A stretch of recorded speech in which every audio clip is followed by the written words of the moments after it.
اس ہستی کا نام کوئی اور نہیں، یہ وہ ہستی ہے جس کی وجہ سے رب نے کائنات کی تخلیق فرمائی، جس کی وجہ سے رب نے انبیاء کو نبوت عطا فرمائی ہے، جن کی وجہ سے رب نے صدیقیت کو صداقت عطا فرمائی ہے، شہداء کو شہادت عطا فرمائی ہے، صلحاء کو صالحیت عطا فرمائی ہے۔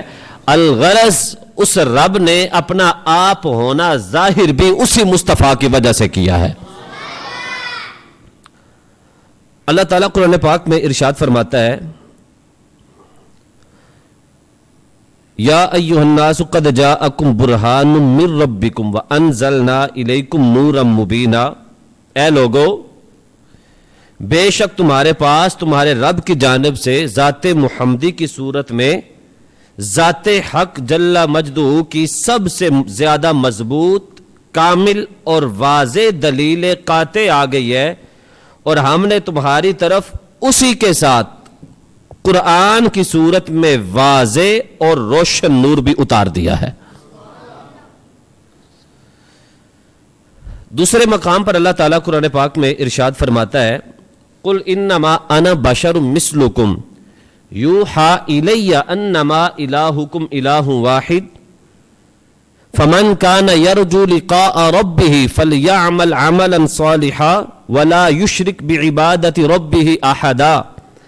میں تو صرف بخلقت ظاہری بشر ہونے میں تمہاری طرح کا ہوں، اس کے سوا اور تمہاری مجھ سے کیا مناسبت ہے؟ ذرا غور کرو، بظاہر لگتا تمہاری طرح کا ہوں، لیکن میری طرف اللہ تعالیٰ اپنی وحی بھی نازل فرماتا ہے۔ بات سمجھ آ رہی کہ نہیں آ رہی؟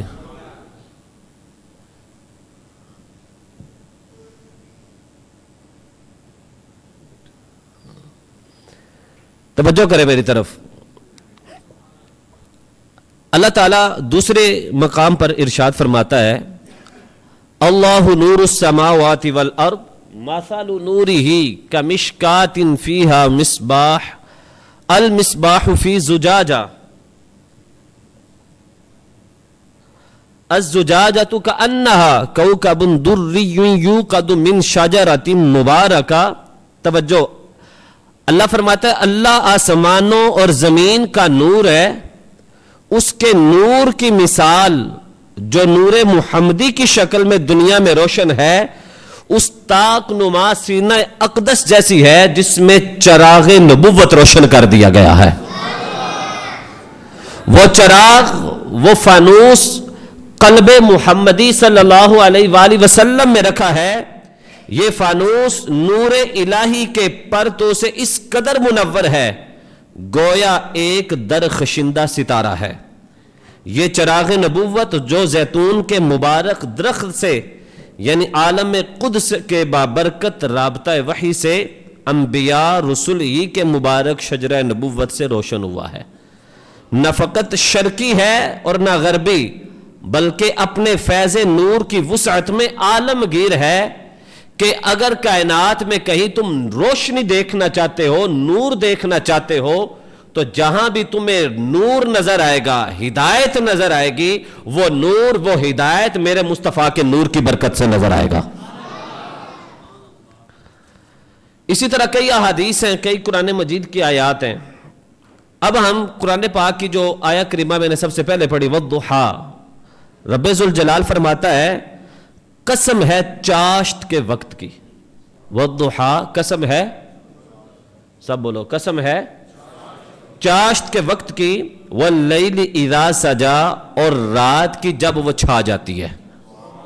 مفسرین کرام نے یہاں لکھا ہے کہ والضحیٰ، چاشت کے وقت کی قسم جو رب نے کھائی ہے، اس کی وجہ کیا ہے؟ کہا در حقیقت یہ چہرہ مصطفیٰ کی قسم ہے۔ سب کو ہونا یار، والضحیٰ، اور چہرہ مصطفیٰ کی قسم، صبح کے وقت جب سورج طلوع ہوتا ہے، اس سورج کی طرف انسان ہلکا سا دیکھ بھی سکتا ہے اور زیادہ دیر آنکھ وہاں ٹھہر بھی نہیں سکتی۔ جب سورج بلند ہو جائے پھر تو بالکل سورج کی طرف نہیں دیکھا جاتا، لیکن جب سورج طلوع ہو رہا ہوتا ہے انسان تھوڑی سی نظر ٹکا بھی دیتا ہے پھر نظر جھکا بھی لیتا ہے. کہا مصطفیٰ کا حسن ایسا ہے, اس کی تجلی ایسی ہے, انسان ہلکی سی نظر لگا کر ٹک ٹکی باندھ کر دیکھ بھی سکتا ہے. اور نور مصطفیٰ کی روشنی اتنی تیز ہے کہ حضرت حسان بن ثابت رضی اللہ تعالیٰ عنہ فرماتے ہیں کہ ہم نے کبھی بھی حضور کو آنکھ بھر کر نہیں دیکھا, جب دیکھتے ہیں نظریں جھکا لیتے ہیں کہیں حضور کے نور کی روشنی سے ہماری آنکھیں ہی نہ اڑ جائیں. واللیل اذا سجا, اور رب فرماتا ہے اور رات کی قسم جب وہ چھا جاتی ہے. اور مفسرین کرام نے لکھا یہاں سے مصطفیٰ کی زلفوں کا ذکر ہو رہا ہے. سب بولو نا یار. واللیل اذا سجا, اور اس رات کی قسم جب وہ چھا جاتی ہے, کہا یہاں سے زلف مصطفیٰ کا ذکر ہو رہا ہے جب کالی کالی زلفیں حضور کے مکھڑے پہ چھا جاتی ہیں. نہیں سمجھ آئی؟ جب رات دن پہ چھا جاتی ہے تو اندھیرا ہو جاتا ہے, سورج چھپ جاتا ہے. کہا اسی طرح جب کالی زلفیں مکھڑے مصطفیٰ پہ چھا جاتی ہیں. ما ودعک ربک وما قلی, آپ کے رب نے آپ کو نہیں چھوڑا. بات سمجھ آ رہی کہ نہیں آ رہی؟ یہ تھے حضور علیہ الصلوۃ والسلام کے مبارک چہرے کی بات, حضور کی مبارک زلفوں کی بات. اب ہم حسن مصطفیٰ کی کچھ باتیں پڑھتے ہیں. توجہ ہے آپ کی؟ حضرت کعب بن مالک رضی اللہ تعالی عنہ فرماتے ہیں کہ سرکار دو عالم صلی اللہ علیہ وآلہ وسلم جب خوش ہوتے, چشمے تصور میں ذرا حضور کا مکھڑا لے کر آئے. نہیں سمجھ آئے؟ ذرا تسلی کے ساتھ بیٹھیں اور آج سے 1450 سال پہلے مدینے میں اپنا تصور لے کر جائیں. جب آپ کا تصور مدینے میں جائے پھر آپ ذرا غور کریں کہ حضرت کعب رضی اللہ تعالی عنہ فرماتے ہیں کہ حضور علیہ الصلوۃ والسلام جب خوش ہوتے تھے. نہیں سمجھ آئے؟ آپ کبھی کبھی کہتے ہیں یار تو جدو ہسنا ہے نا تو ساڑیاں بیماریاں ختم ہو جاندی ہیں نا, ایسا ہے نا, تیری مسکراہٹ ساڑیاں غمہ دا سہارا ہے, ساڑیاں غمہ دی دوائی تیرا ہسنا ہے. اور حضرت کعب بن مالک فرماتے ہیں جب حضور مسکراتے, جب حضور خوش ہوتے تو آپ کا چہرہ انور یوں چمکتا تھا جیسے 14ویں کی رات کا چاند چمکنے لگ جاتا تھا.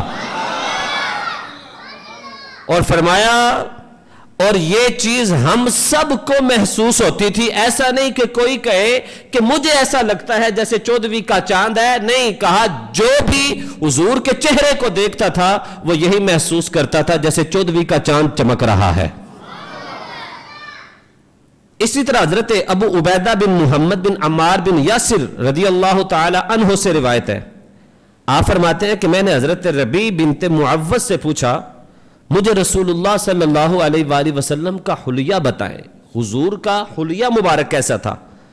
تو انہوں نے کہا اگر تم آپ کو دیکھتے, توجہ کریے, حضرت ابو عبیدہ بن محمد بن عمار بن یاسر سے روایت کہ میں نے حضرت ربیع بنت معوذ سے پوچھا کہ مجھے حضور علیہ الصلوۃ والسلام کا حلیہ مبارک بتائیں. اب حضرت ربیع بنت معوذ حضور کا حلیہ مبارک بیان کرتے ہوئے کیا کہا اگر تم حضور کو دیکھ لیتے تو تم ضرور کہتے کہ جیسے سورج طلوع ہو گیا ہے. جیسے کون طلوع ہو گیا ہے؟ یعنی کسی نے دیکھا تو کہا چاند ہے, کسی صحابی نے دیکھا تو کہا جیسے یہ سورج ہے. اور ایک صحابی حضرت عباس رضی اللہ تعالی عنہ بیان کرتے ہیں کہ جب حضور علیہ الصلوۃ والسلام گفتگو فرمایا کرتے آپ کے سامنے والے دانتوں سے ایسا نور چمکتا تھا کہ اگر رات کا اندھیرا ہوتا تو وہاں روشنی چھا جایا کرتی تھی. وہاں کیا چھا جایا کرتی تھی؟ روشنی چھا جایا کرتی تھی.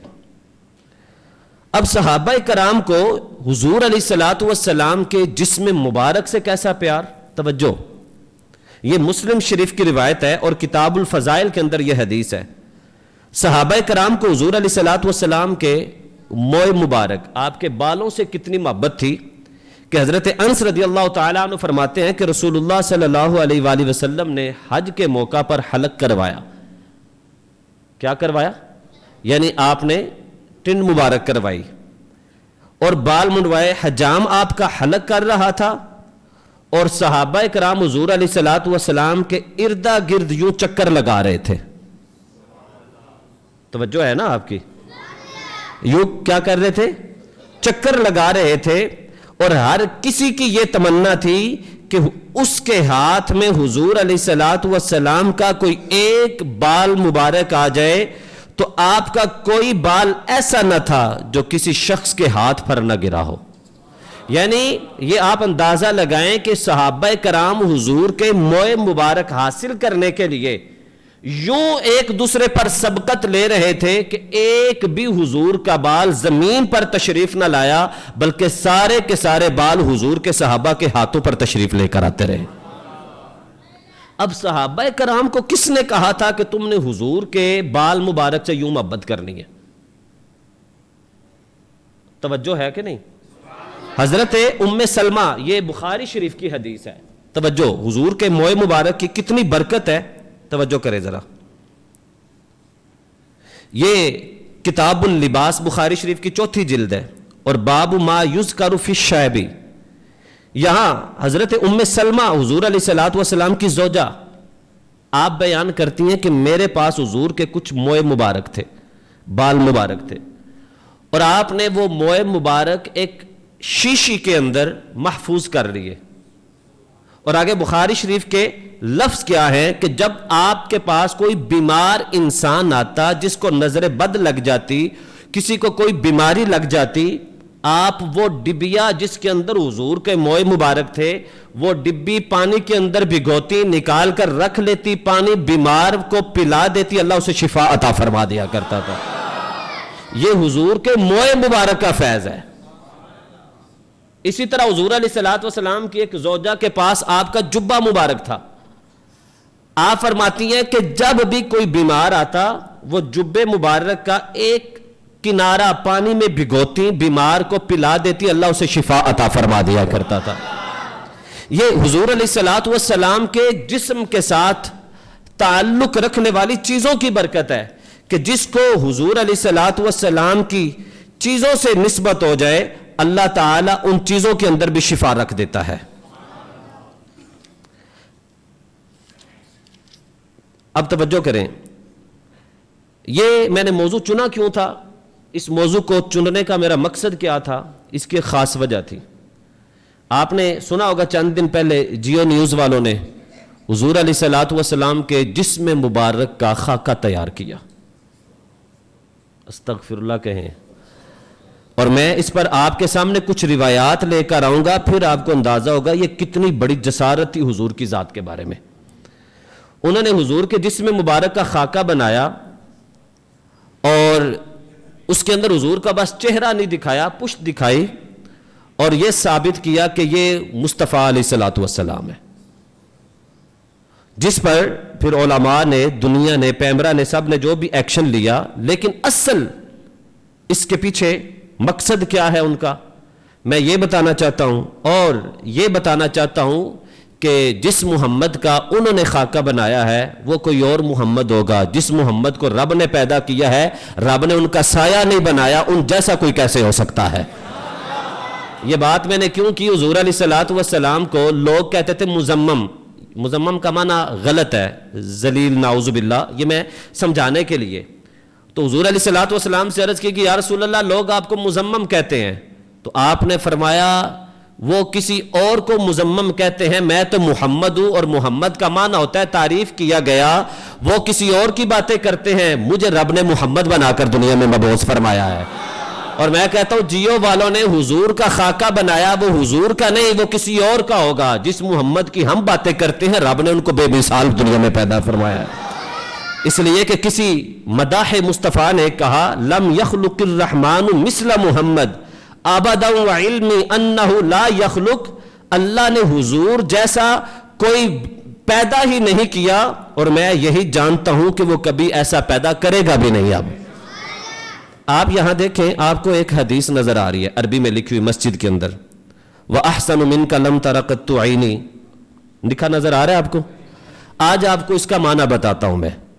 یہ حدیث مبارکہ ہے، یہ صرف عربی کے اشعار نہیں ہے کہ کوئی پڑھے کہ یہ عربی لکھی ہوئی ہے. یہ حقیقت میں وہ نعت ہے جو حضور علیہ الصلوۃ والسلام یوں نیچے تشریف فرما تھے اور حضرت حسان بن ثابت کو اپنے منبر پر بٹھا کر کہا حسان میری نعت سناؤ آپ. یعنی منبر پر بیٹھ کر حضور کی نعت سنانا یہ حضور کے صحابی کی سنت ہے، اور سامنے بیٹھ کر سننا یہ خود مصطفیٰ کی سنت ہے. سنیں اب حضرت حسان بن ثابت نے حضور کی تعریف کیسے کی. پہلا جملہ دیکھیں، وَأَحْسَنُ مِنْكَ لَمْ تَرَ قَطُّ عَيْنِي، یا رسول اللہ آپ سے زیادہ حسن و جمال والا میری آنکھ نے کبھی دیکھا ہی نہیں ہے. یہ کہتے ہیں یہ حضور ہے، ہم کہتے ہیں تم جس کی بات کرتے ہو وہ پتہ نہیں کون ہے. ہم جس کی بات کرتے ہیں رب نے اس جیسا دنیا میں بھیجا ہی نہیں ہے. وَأَحْسَنُ مِنْكَ لَمْ تَرَ قَطُّ عَيْنِي، یا رسول اللہ آپ سے زیادہ حسن و جمال والا میری آنکھ نے دیکھا ہی نہیں. آگے کیا لکھا، وَأَجْمَلُ مِنْكَ لَمْ تَلِدِ النِّسَاء، حضور میں کیسے دیکھ سکتا، کسی ماں نے آپ جیسا پیدا ہی نہیں کیا اور کوئی. آگے کیا لکھتے، آگے کمال کر دیا، کہا خلقت مبرأ من کل عیب، حضور آپ ہر عیب اور نقص سے پاک پیدا کیے گئے ہیں. ہم کہتے ہیں نا کہ جیسا حضور چاہتے ہیں رب ویسا کرتا ہے، ایسا ہے نہیں؟ توجہ کی، ہمارا ایمان ہے جیسا حضور چاہتے ہیں رب ویسا کرتا ہے. اب حضور نے جب یہ جملہ خود اپنے صحابی کی زبان سے سنا تو یہ نہیں کہا حسان کیا کہتے ہو، بلکہ جب حضرت حسان بن ثابت نے یہ چوتھا جملہ، چوتھا مصرع پڑھا تو مصطفیٰ علیہ الصلوۃ والسلام نے اپنی کالی کملی تحفے کے طور پر حضرت حسان کو عطا فرما دی. وہ چوتھا جملہ کیا تھا؟ کہا خلقت مبرأ من کل عیب، آپ کو رب نے ہر عیب سے پاک پیدا کیا ہے. کأنک قد خلقت کما تشاء، حضور جیسا آپ پسند کرتے تھے آپ کو رب نے آپ کو ویسا پیدا فرما دیا. جیسا حضور چاہتے ویسا رب نے پیدا کیا. اب حضور پیدا تو بعد میں ہوئے تو چاہا پہلے کیسے؟ نہیں سمجھ آئی؟ حضور نے فرمایا، حضرت حسان نے کہا آپ کو ویسا پیدا کیا جیسا آپ چاہتے تھے. اب سوال یہ ہے کہ بندہ پیدا بعد میں ہوتا ہے، اس کے اندر عقل سوچ بعد میں آتی ہے، لیکن یہ عجیب معاملہ ہے حضور کی ذات کا کہ حضور پیدا بعد میں ہوئے ہیں، رب نے حضور کی چاہت پہلے حضور سے پسند فرما لی تھی. یہ وہی وہ حدیث ہے جو حضور نے فرمایا کہ اے جابر اللہ نے سب سے پہلے تیرے نبی کے نور کو پیدا فرمایا تھا. آگے سنیں ذرا، حضرت علامہ بصیری علیہ رحمہ اپنے قصیدہ بردہ شریف میں لکھتے ہیں، منزہ عن شریک فی محاسنہ فجوہر الحسن فیہ غیر منقسم، یعنی محبوب خدا صلی اللہ علیہ وآلہ وسلم اپنی خوبیوں میں ایسے یکتا ہے کہ اس معاملے میں ان جیسا کوئی شریک نہیں ہے، کیونکہ ان میں جو حسن کا جوہر ہے وہ قابل تقسیم ہے ہی نہیں. یعنی حضور کا حسن تقسیم ہو ہی نہیں سکتا. یہ نہیں کوئی کہہ سکتا کہ یہ بھی حضور جیسے ہی ہے. یہاں میں آپ کو ایک دو روایات سنانا چاہتا ہوں اور کچھ مسائل سنانا چاہتا ہوں. توجہ ہے نا آپ کی؟ یہ میرے پاس کتاب ہے توہین رسالت کی سزا، اور میں آپ کو جو حوالے دینا چاہتا ہوں وہ صرف اور صرف قرآن سے یا مصطفیٰ کے فرمان سے دینا چاہتا ہوں. توجہ کریے گا کہ حضور کی ذات جو ہے وہ کتنی پیچیدہ ہے ہمارے لیے کہ اللہ تعالیٰ کو اپنے محبوب علیہ الصلوۃ والسلام کے لیے ہلکا سا جملہ بھی پسند نہیں ہے.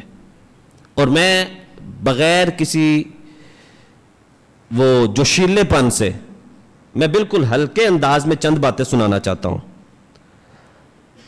حضور علیہ الصلوۃ والسلام کو صحابہ کرام عرض کرتے تھے راعنا، یہ قرآن مجید کی آیت ہے کہ جب ان کو کسی بات کی سمجھ نہیں لگتی تھی تو وہ عرض کرتے تھے راعنا، حضور ہماری رعایت کیجئے، دوبارہ بتائیے. یہودیوں نے جب یہ سنا کہ صحابہ حضور کے غلام ان کو راعنا کہتے ہیں تو یہودیوں کے ہاں راعنا گالی کے طور پر، بد دعا کے طور پر بولا جاتا تھا. اب یہودیوں نے کہا کہ مسلمان تو خود اپنے نبی کو راعنا کہتے ہیں، پہلے ہم بد دعائیں اندر بیٹھ کر دیتے ہیں، اب ہم بھی سر عام بد دعائیں دیں گے.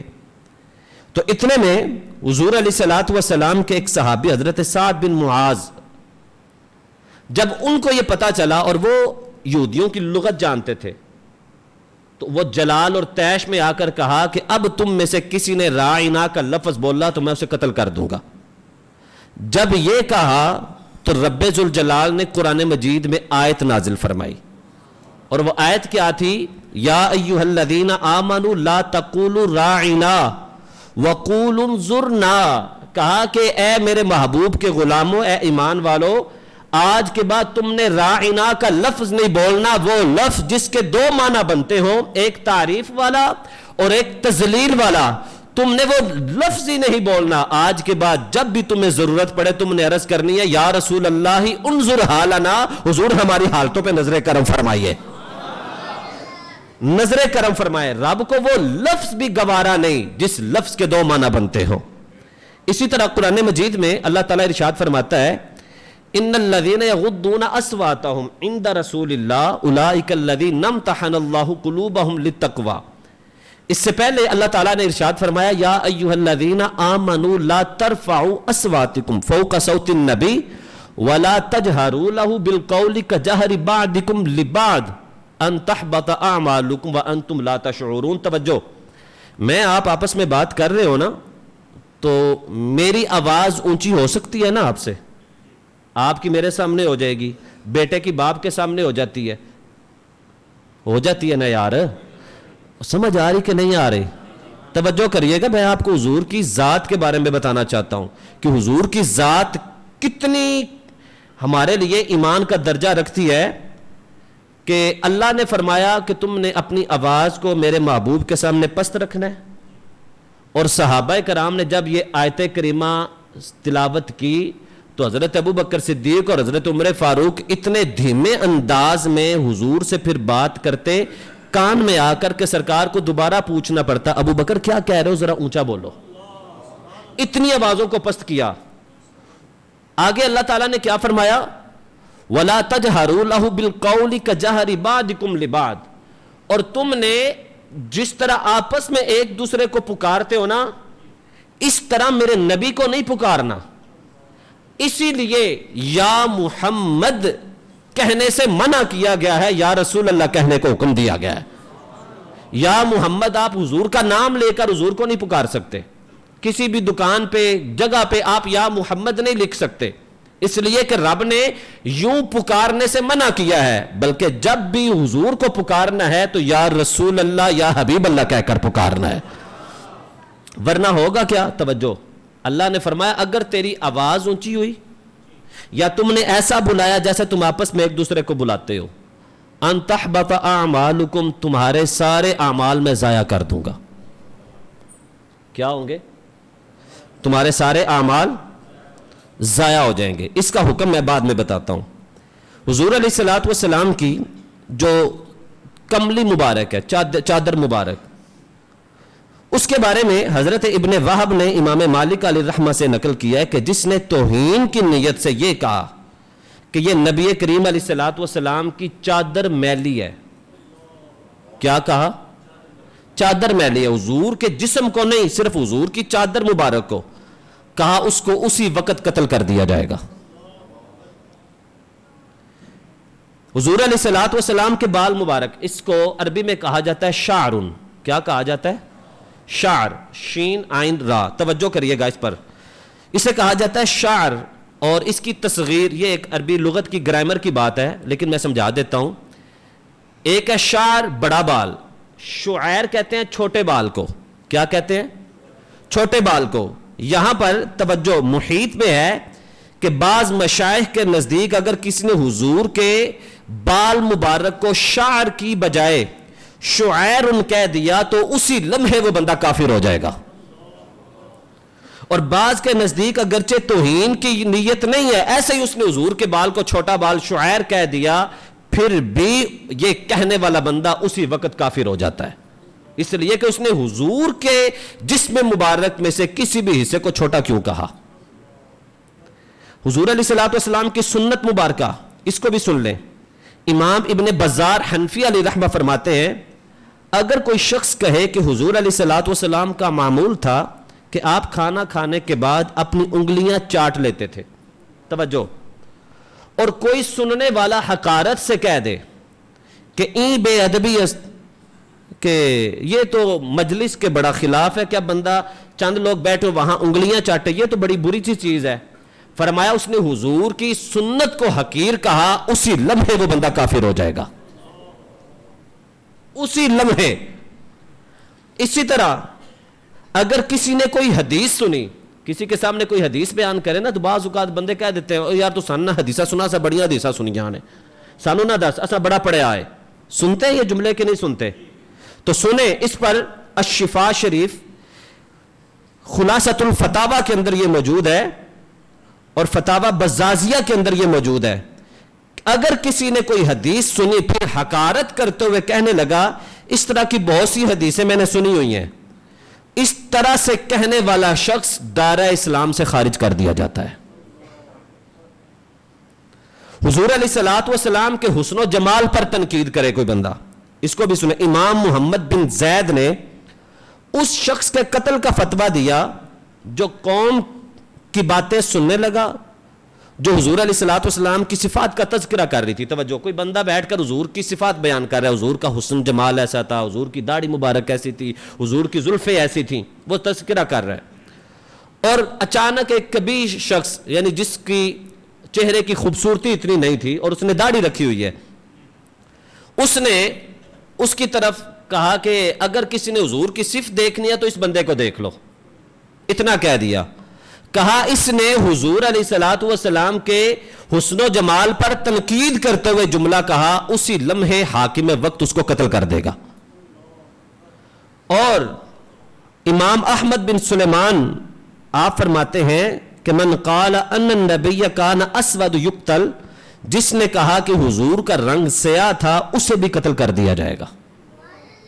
یہ میں آپ کے سامنے جو باتیں رکھ رہا ہوں اس کو بھی ذرا ایک اور توجہ سے. ایک شخص نے دوسرے سے کہا تم میری فقیری کا مذاق کیوں اڑاتے ہو؟ حالانکہ نبی کریم نے بھی تو بھیڑ بکریاں چرائی تھیں. امام مالک نے ایسے شخص کے بارے میں فتویٰ دیا کہ اس نے حضور کا ذکر موقع و مناسبت کے بغیر کیا تھا، اس لیے ایسے شخص کو سزا دی جائے گی. یہ حضور کی ذات کے بارے میں ہم لوگ بڑے بے تکلف ہو جاتے ہیں. ہم نے دین کا مذاق بنایا ہوا ہے. میں یہاں یہ بات کہتے ہوئے جھجکتا نہیں ہوں، اور میں برملا یہ بات کہنے لگا ہوں. وہ فرانس کے اندر جب حضور کے خاکے بنائے جانے لگے تھے نا، وہ سلطان عبد الحمید ثانی کے دور میں، تو اسی لمحے فرانس کے سفیر کو بلا کر کہا کہ اپنے ملک سے حضور کے بارے میں جو تم نے فلم بنوائی ہے اس کو روکو، نہیں تو ساری سلطنت اسلامیہ، میری ساری فوج فرانس اٹلی تمہارے یورپ کو تیس و نیس کر کے رکھ دے گی.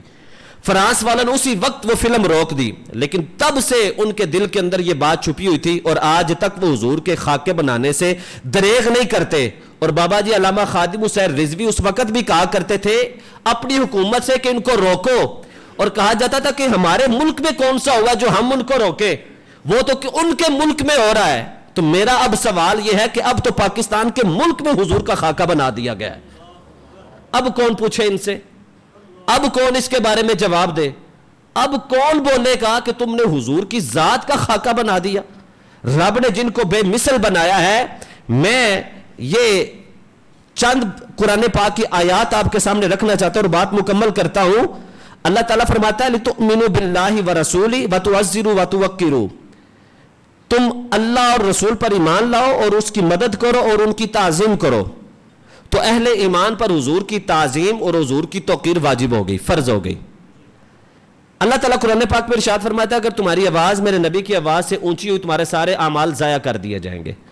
اب اعمال کا ضیاع صرف اور صرف کفر کی صورت میں ہوتا ہے، کسی بے عملی کی وجہ سے نہیں ہوتا. اللہ تعالیٰ قرآن پاک میں فرماتا ہے مَن یکفر بالایمان فقد حبط عملہ، جو ایمان سے منکر ہوا اس کے عمل ضائع ہو گئے. وَلَوْ أَشْرِكُوا لَحَبِطَ عَنْهُمْ مَا كَانُوا يَعْمَلُونَ، اگر وہ شرک کرتے تو ان کے تمام اعمال برباد ہو جاتے. دو قرآن پاک کی آیات. تیسری آیت وَالَّذِينَ كَذَّبُوا بِآيَاتِنَا وَلِقَاءِ الْآخِرَةِ حَبِطَتْ أَعْمَالُهُمْ، اور جنہوں نے ہماری آیات اور آخرت کی ملاقات کو جھٹلایا ان کے اعمال برباد ہو گئے. اب اعمال برباد کی صورت میں ہوتے ہیں، کفر کی صورت میں. اور یا ایھا الذین آمنوا لا تبطلوا صدقاتکم بالمن والآذی، فرمایا احسان نہ جتلاؤ، کسی پر تم نے نیکی کی ہے اب احسان نہ جتلاؤ ورنہ تمہاری وہ نیکی ضائع ہو جائے گی۔ باطل ہونے کی صورت میں صرف اعمال ضائع ہوتے ہیں، ایمان برباد نہیں ہوتا۔ سارے کے سارے اعمال صرف اس صورت میں برباد ہوتے ہیں جب بندہ کفر کی طرف جائے، جب بندہ کفر کی طرف جائے۔ اب جب بندہ کفر کی طرف جاتا ہے اور رب کہتا ہے کہ تم نے میرے محبوب کے بارگاہ میں آواز اونچی کی، تمہارے اعمال ضائع کر دوں گا، اور تم نے میرے محبوب کو ایسا نہیں پکارنا جیسے آپس میں ایک دوسرے کو پکارتے ہو، جہاں حضور کو پکارنے میں ہم ایک جیسے نہیں ہو سکتے، پھر ذات مصطفیٰ میں ایک جیسے کیسے ہو سکتے ہیں؟ بات سمجھ آ رہی کہ نہیں آ رہی؟ نہیں آ رہی سمجھ؟ اگر سمجھ آ رہی ہے تو پھر اپنے آپ پہ ذرا غور کرے کہ حضرت خواجہ فخر الدین سیالوی علیہ الرحمہ فرماتے ہیں باب جبرائیل کے پہلو میں ذرا دھیرے سے فخر کہتے ہوئے جبریل کو یوں پایا گیا، اپنی پلکوں سے در یار پہ دستک دینا، اونچی آواز ہوئی عمر کا سرمایا گیا۔ کہ حضرت جبرائیل امین حضور علیہ الصلوۃ والسلام کی بارگاہ میں آئے۔ یہ تھوڑا پیچھے کریے گا ایک منٹ، آپ ذرا میری طرف دیکھیے گا۔ ہم تو حضور کی ذات کے بارے میں بولتے ہوئے نا شرماتے نہیں ہیں۔ حضرت جبرائیل امین حضور کے پاس آئے مسجد نبوی میں، ادھر دیکھیں، یوں حضور جلوہ گر تھے اور حضرت جبرائیل امین آئے اور یوں حضور علیہ الصلوۃ والسلام کے سامنے اتحیات کی شکل میں بیٹھ گئے، اور ان کے گھٹنے حضور کے گھٹنے کے ساتھ مل گئے کہ حضور کی بارگاہ کا ادب کیا ہے۔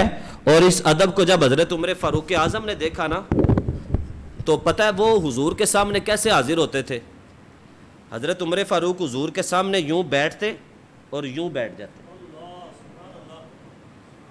یہ حضرت عمر فاروق وہ ہیں کہ جن کے بارے میں حضور نے فرمایا عمر اللہ کی مرضی کے بغیر بولتے ہی نہیں ہے، اور حضرت عمر فاروق حضور کے سامنے یوں ادب کرتے تھے، اس طرح سے۔ ہم مسلمان آج کرتے ہیں حضور کی ذات کا ادب اس طرح سے؟ ہمارے اندر سے حضور کا ادب، حضور کی محبت ختم ہوتی جا رہی ہے۔ جیو نیوز والوں نے جو کچھ کیا، کس مسلمان کے اندر درد ہوا ہے؟ حضرت امام مالک علیہ الرحمہ فرماتے ہیں کہ اگر حضور کی ذات پر کوئی انگلی اٹھائے تو کہا اسی وقت حضور کی ساری امت کو مر جانا چاہیے۔ یہ ہم نے کبھی حضور کی محبت کو اس طرح سے پڑھا ہی نہیں ہے۔ ہم تو صرف کہتے ہیں نماز دس دیو، روزہ دس دیو، حج دس دیو، زکوٰۃ دس دیو، صدقہ و خیرات دس دیو، روزے کیویں رکھنے نے، نماز کیویں پڑھنی ہے، مسجد کی صفائی کیویں کرنی ہے، کپڑے کیویں پانے نے، وضو، بس ہے ہی۔ لیکن اصل حضور کی ذات کیا، یہ کبھی کسی نے سنا ہی نہیں ہے۔ میں آخری بات، آپ کوئی بھی مٹیریل جب تیار کرتے ہیں، یہ لکڑی ہے، یہ سپیکر ہے، یہاں مختلف چیزیں بنتی ہیں، آپ مٹیریل کو بغیر فارمولے کے کبھی تیار کرتے ہیں؟ بتائیے ذرا۔ اکثر لوگ کہتے ہیں نا عقیدے کی بات نہ کریں، صرف اعمال کی بات کریں۔ عقیدہ ضروری کتنا ہے، میں یہاں سے ایک مثال دینا چاہتا ہوں۔ آپ کوئی بھی مٹیریل تیار کرتے ہیں، اس مٹیریل سے پہلے فارمولے کو چیک کرتے ہیں کہ نہیں کرتے؟ کوالٹی آپ کی خراب نہیں ہونی چاہیے۔ کوالٹی خراب ہو تو معیار خراب ہوتا ہے، معیار خراب ہو تو نام خراب ہوتا ہے، جب نام خراب ہو تو کاروبار ٹھپ ہو جاتا ہے۔ ہم نے جب ایک مٹیریل تیار کرنا ہو تو اس کے لیے فارمولے پر ہماری ہمیشہ توجہ فوکس رہتا ہے۔ اسی طرح اعمال، نماز، روزہ، حج، زکوٰۃ یہ مٹیریل ہے، لیکن اس کا جو فارمولہ ہے وہ عقیدہ ہے، اور عقیدہ مصطفیٰ کی محبت ہے۔ جب تک اعمال کے پیچھے حضور کی محبت نہیں ہوتی، اللہ ہمارے اعمال کو بھی قبول نہیں فرماتا۔ اس لیے قیامت کے دن نماز والا، روزے والا، حج والا، زکوٰۃ والا سارے کھڑے ہوں گے، لیکن حضور علیہ الصلوۃ والسلام نے کسی گناہگار کے لیے کہہ دیا نا اللہ اس کو جنت میں داخلہ عطا فرما، اس کی نہ نماز دیکھی جائے گی نہ روزہ دیکھا جائے گا، حضور کی شفاعت کے بدلے اسی وقت اسے جنت عطا فرما دی جائے گی۔ آپ مدینہ شریف، مواجہ شریف کے سامنے جائیں، وہاں ایک حدیث لکھی ہوئی ہے، اللہ آپ سب کو لے کر جائے، اس حدیث کو وہاں جا کر پڑھے۔ حضور علیہ الصلوۃ والسلام سے عرض کی کہ یا رسول اللہ آپ کی شفاعت کن کے لیے ہے؟ فرمایا کبیرہ گناہ کرنے والوں کے لیے میری شفاعت ہے۔ نمازیں یہ ضروری ہیں، یہ جنت کے اندر درجات کے بلندی کا سبب بنیں گے، لیکن حضور کی محبت سب سے پہلے اس لیے ضروری ہے کہ اگر حضور کی محبت نہیں ہے تو ایمان نہیں ہے، جب ایمان نہیں ہے تو کوئی بھی عمل نہیں ہے. بس اتنی سی بات ہے، حضور کی محبت سب سے پہلے ہے. اور آپ ایمان والے بھی تب تک نہیں بنتے جب تک آپ لا الہ الا اللہ محمد الرسول اللہ. اب کوئی بندہ، اتنی سی میری آخری بات ہے، یہ باتوں سے باتیں، لیکن موضوع ایسا ہے کہ میں اس کو وائنڈ اپ کرتے ہوئے بھی نہیں ہو پا رہا، کہ کہا جائے نا ایمان اللہ اور اس کے رسول کو ماننے سے پورا ہوتا ہے. اب بندہ کوئی اللہ کی محبت بتائے تو آپ یہ نہیں کہیں گے کہ ہمیں نا اللہ کا ذکر بس بتاؤ، ٹھیک ہے ہمیں محبت ہے حضور سے، لیکن ہمیں عمل کرنے کے بارے میں بتاؤ. تو اسی وقت کہا جائے گا کہ اللہ کی محبت پہلے ضروری ہے، ذکر بعد میں ہے. اسی طرح محمد الرسول اللہ، حضور پر ایمان تب مکمل ہوتا ہے جب سب سے پہلے حضور سے محبت ضروری ہوتی ہے. اور اللہ تعالیٰ نے قرآن پاک میں فرمایا لِتُؤْمِنُوا بِاللَّهِ وَرَسُولِهِ وَتُعَزِّرُوا وَتُوَقِّرُوا، ایمان لانے کے فوراً بعد تم نے حضور کی تعظیم کرنی ہے. اس کے بعد رب نے فرمایا وَتُسَبِّحُوهُ بُكْرَةً وَأَصِيلًا، اور صبح و شام تم نے نماز پڑھنی ہے. نماز کا حکم بعد میں، حضور کی تعظیم کا حکم پہلے اللہ نے رکھا ہے. اللہ تعالیٰ سے دعا ہے کہ اللہ ہمیں حضور سے ویسی محبت عطا کرے جیسی کرنے کا اس نے حکم عطا کیا ہے. وآخر دعوانا ان الحمد